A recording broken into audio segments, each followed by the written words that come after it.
game of golf has provided subject matter for artists for literally centuries, certainly at least dating back to the time of Rembrandt in the 1600s. And speaking of an artistic bent, this morning we have a group of very talented artists who are continuing the tradition. So let me introduce in person, I'm doing this alphabetically. We've got Keith Campbell from Charlotte, North Carolina. Steph Moraca from Bridgeville, Pennsylvania. Arvada, Colorado. Virtually as long as technology permits, and that's why we started a little bit late. Our Linda Hartough from Oakady, South Carolina. And George Lawrence from Campbell, New York.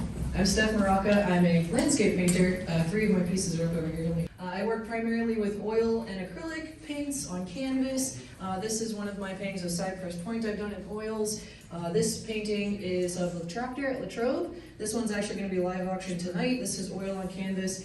And then this one here is an acrylic on canvas. This was the feature of our recent The Golf magazine cover here. So I work in a pretty detailed manner. I like to use a lot of detail in my work.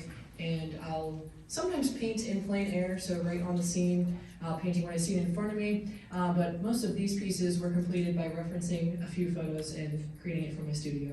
I'll ask each of you, as you began to explore art and that sort of thing, were there any artists in particular who inspired you outside of golf art?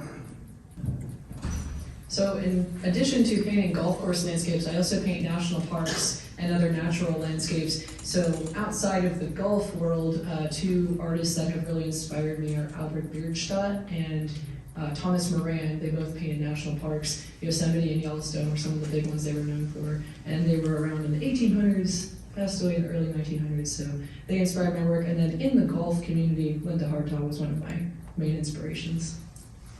Can I ask you a question? Sure, yeah, go ahead. So I'm sure you brought small pieces because they're easy to transport. Do you paint a lot larger? I typically, that Cypress Point one is 16 inches by 40 inches. That's usually about as large as I'll go. Sometimes I'll do 24 by 30. I have one piece in an upcoming solo exhibition in Zion National Park that's 4 feet by 5 feet, and that's the biggest one I've done in a long time. So usually I work in the 16 by 20 range is like the average, I would say. Yeah. What is your favorite park that you painted, and what is your next park you'd like to paint? Oh, good questions. National parks, we talking? Yeah. So last month I visited Glacier National Park and I did some nice landscapes of that. So that's probably one of my favorite parks to paint, just because I really like the alpine landscapes with the mountains and the water and like some of the snow there. But the next park, I actually have to finish that big Zion painting, so that's the next one that I'm trying to finish. My show starts next Thursday, so I have to finish it on Sunday. Yeah, I'm a last minute type person. You talked about general inspirations, but most artists come to art from a pretty broad perspective. What was the first thing that triggered your interest in golf art? The question is how we got into golf art, right? Yeah. Okay, yeah. So I grew up golfing with my family. I have 2 younger brothers that both are still really active with playing golf. My dad still plays. My mom and sister play a little bit, but so that's how I got into golf, I guess. It was a family thing. We'd go out and play when we traveled as well. We'd go play on golf trips. So I started painting landscapes when I was about 10, 12 years old, and golf became one of those subjects that I would paint. And at the time we lived in Nevillewood Country Club, local to Pittsburgh here, and some of our neighbors would commission me to paint their house with the golf course in the foreground and their home in the background. So that's when I started realizing this would be a great business idea. So it kind of helped me get more into it. And I'm just very inspired by golf courses as well. The landscaping is amazing in some of these courses, so that's just something I like to paint. So let's shift to subject matter. Do any of you have favorite golf subjects that you like to paint? And in the world of golf, where there's such a vast array of things to paint, how do you choose? So as you can see, I paint landscapes, and the way that I choose what landscapes are the best, usually I prefer landscapes that are early morning or like right before sunset, where there's a little more dramatic shadowing on like the fairway and the different features of the course, the bunkers, when you get those nice blue-purple shadows into the painting. It just gives a little more depth and a little bit more excitement in the piece when there's a little bit different variation, especially when there are nice clouds in the sky too. So yeah, lots of different things. But like for me, the most bland painting is like a blue clear sky with no clouds at all, and it's midday and the shadows are just directly under trees. That's probably the most boring for me. But I like ones with lots of variation in the landscape. So let's talk about, and each of you have addressed it, at least in part so far, but let's talk a little bit more about your process. A couple of questions. Do you work across various mediums? Do you have a favorite medium? So my process, so I primarily use oil and acrylic on canvas. I'd say 80% of my paintings are oil. Yeah, most of them are oil. And I use the layering method. So as Frank mentioned, oil paint takes a few days to dry, so I'll put one layer down, usually starting with the darker values. So value means light to dark, so I'll usually use darker tones and values in my paintings first. And then I'll let that layer dry for a few days, and then I'll come back and I'll start to add more detail and more of the lighter values and building up until it starts to really come to life and get that true range and value so that it's reading realistically. And it can take anywhere from a couple days if it's an acrylic painting to several months if it's an oil painting with a lot of layers of detail. To what extent is your work ever done outside? To what extent is your work done in studio? This all ties into process. So I love plein air painting, especially in national parks. I've done a little bit of plein air painting on golf courses, but it's a little bit more of a process because I have to get permission first. I can't just show up and be like, hey, I'm going to borrow a cart and go paint, So I've done more landscape plein air painting in actual national parks because you don't have to ask anybody. You can just go set up a station somewhere and start painting something that you're inspired by. So yeah, I enjoy that a lot. I have a push-on box. So it's just a little stand-up easel. You can keep all your little paints in the tray there, and then I'll just work and paint what I see right in front of me. The longest I'll usually stick around for a plein air painting is 2 to 3 hours, just because I work small. They're usually 8 by 10 inches or 12 by 16 is the biggest I'll do for plein air pieces. But sometimes I'll use those plein air pieces as reference for larger paintings in the studio. And there's something about painting directly what you see in front of you that just gets more accurate representation of color and value, where photos tend to flatten things out.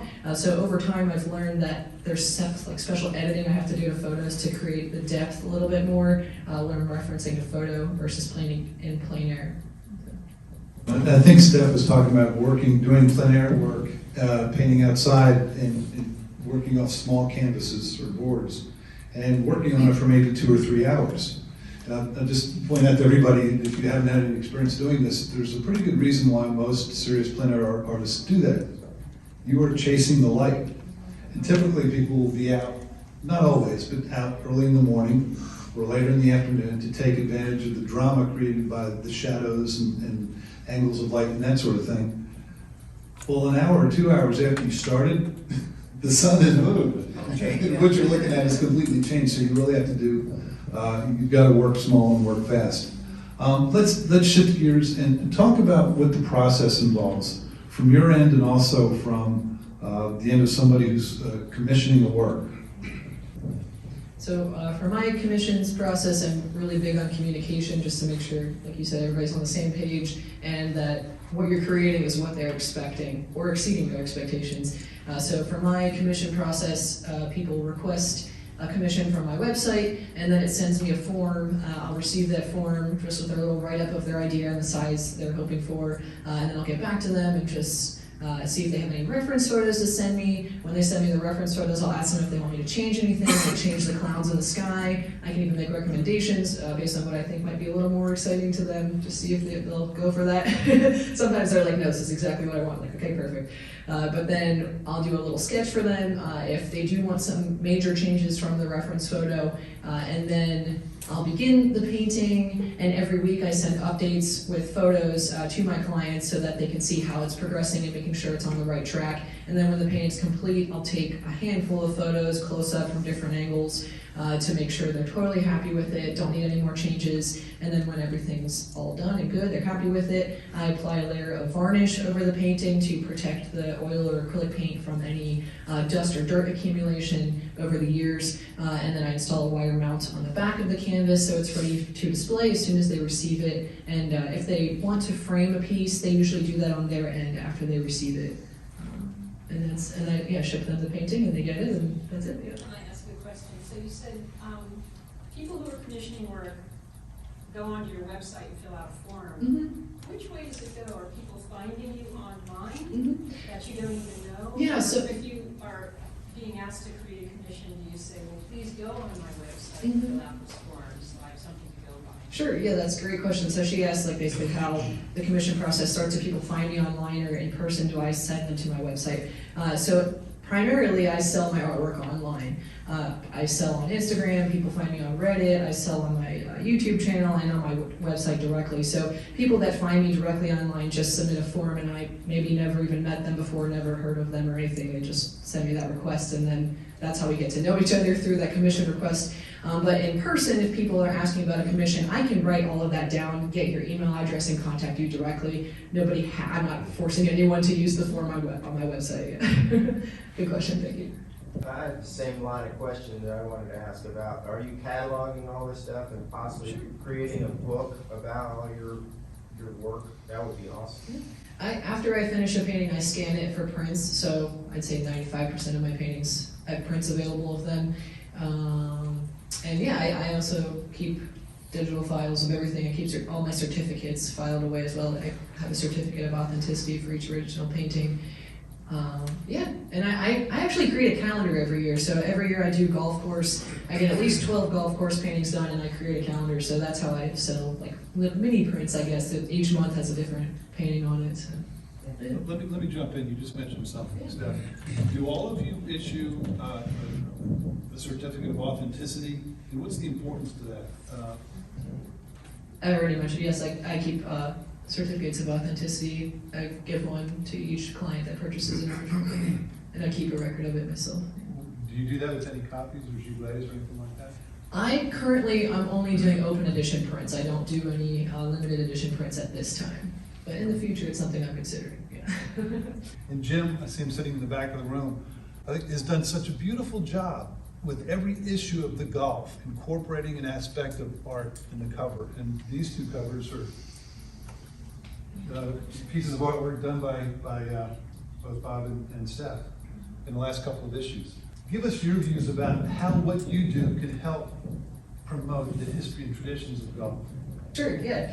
So when I create a landscape painting, of course, that course can change over the years, you know. So really what I'm creating is a moment in history that is gonna last forever on that canvas. So that's one of the great things about painting landscapes, is that it might look totally different. Like take Oakmont, they removed so many of those trees in the early 2000s, so now it looks totally different than it did 30 years ago. So it's just like creating a painting of a moment in time, and it's just a way to keep it all together. It connects with golf history. Let me ask, in the interest of time, I've got a bunch of questions, but let me ask one. It may be of interest to everybody in the audience. And it was clear from the question I asked at the very beginning that a lot of people here have golf art of some form or fashion. What should a collector of golf art think about or be aware of before acquiring a particular piece? And I know there are a couple of people in the audience who could and should possibly respond to that too, but give us your perspective. Yep, that's a really good point. I was going to mention that you have to have a connection to the painting or piece of artwork that you're purchasing. It may be a course that you've played at, you've had a really memorable experience with your friends or family there, or it's just a really prestigious place that you had the chance to visit and you just want to remember it with a painting. And then another thing to consider is the space where you're going to be displaying the piece. You want to think about the size, like is it going to fit in the space where you'd like to put it up? Do the other pieces of art you might have in that room fit with what you're going to display? And another thing to consider is if you have a spouse that lives with you, what style of art do they prefer? Because my husband likes abstract minimalism and I like realism. So you have to find a happy medium where you guys can both appreciate the piece if you're going to both be looking at it. So those are a couple other things I like to think about while collecting art. For our panelists. Jim. So, while we were talking, Steph, I looked up your website. Oh, you did? You've Nice. got Okay. prices listed there. Yes. So, how does an artist go about pricing their work, number one? And number two, like in your case, Bob, and even Steph, you've been doing it for a while, Keith, how does that price change from when you first start? Or what motivates you to make that change. Sure, yeah. How does that Demand. work? Yes, so I've been professionally full-time painting only 3 years, but I've been painting for 20 years. So I have 20 years of painting experience, but full-time professional in this industry, only 3 years. So my pricing is still relatively low. For my pricing, I just have it set by canvas size. And then if there's a little more detail time put into it, or I really, really like that one myself and I'm not ready to give it up yet, I'll make the price a little higher. That's just my own personal way of doing my pricing. And then for my commissions, the pricing has been increasing every 6 months. I'll do a price increase of about 10 to 25% based on the demand from the past period, and it's just continuing to grow until demand slows down. So, yep. Got a question? I was going to ask a quick question for Steph, given that you brought that phenomenal Cypress point of the landscape, the golf landscape paintings you've done so far. You know, the Genuine Fall would be probably the top 100 course would be your favorite, but has it been a more obscure public access course or a country club, random country club? What's your most favorite one you've worked on, and what's probably, if you have one that you're most anticipating, excited about working on in the future?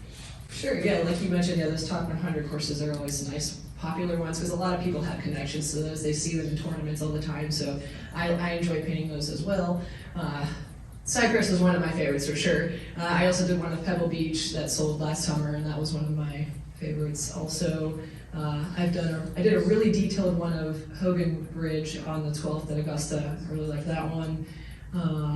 And I've done a couple of Wachesaw Plantation in South Carolina, and I really like just like my super detailed ones. I feel the closest to. I like those ones the best. Some are a little bit more expressive and like a little bit looser brushwork. And those aren't my favorite because I'm really drawn to the detail, but those still sell pretty well. Some people just really appreciate seeing the brush strokes more than seeing that attention to detail. So I've got a little bit of variety and stuff. I mean, at the risk of making an observation, between Cypress and Pebble, and the scene network, it was beautiful. Thank you. It's almost as like there's an overlap between the expression of the artwork for the national parks and some of the most scenic golf courses on the planet. Yeah, thank you. Yeah, but I want to thank you all for attending, and I want to thank our panelists, one for the gifts of your talent and the way that you've chosen to share them, but also for being here today and giving us the gift of your insights. So how about a round of applause?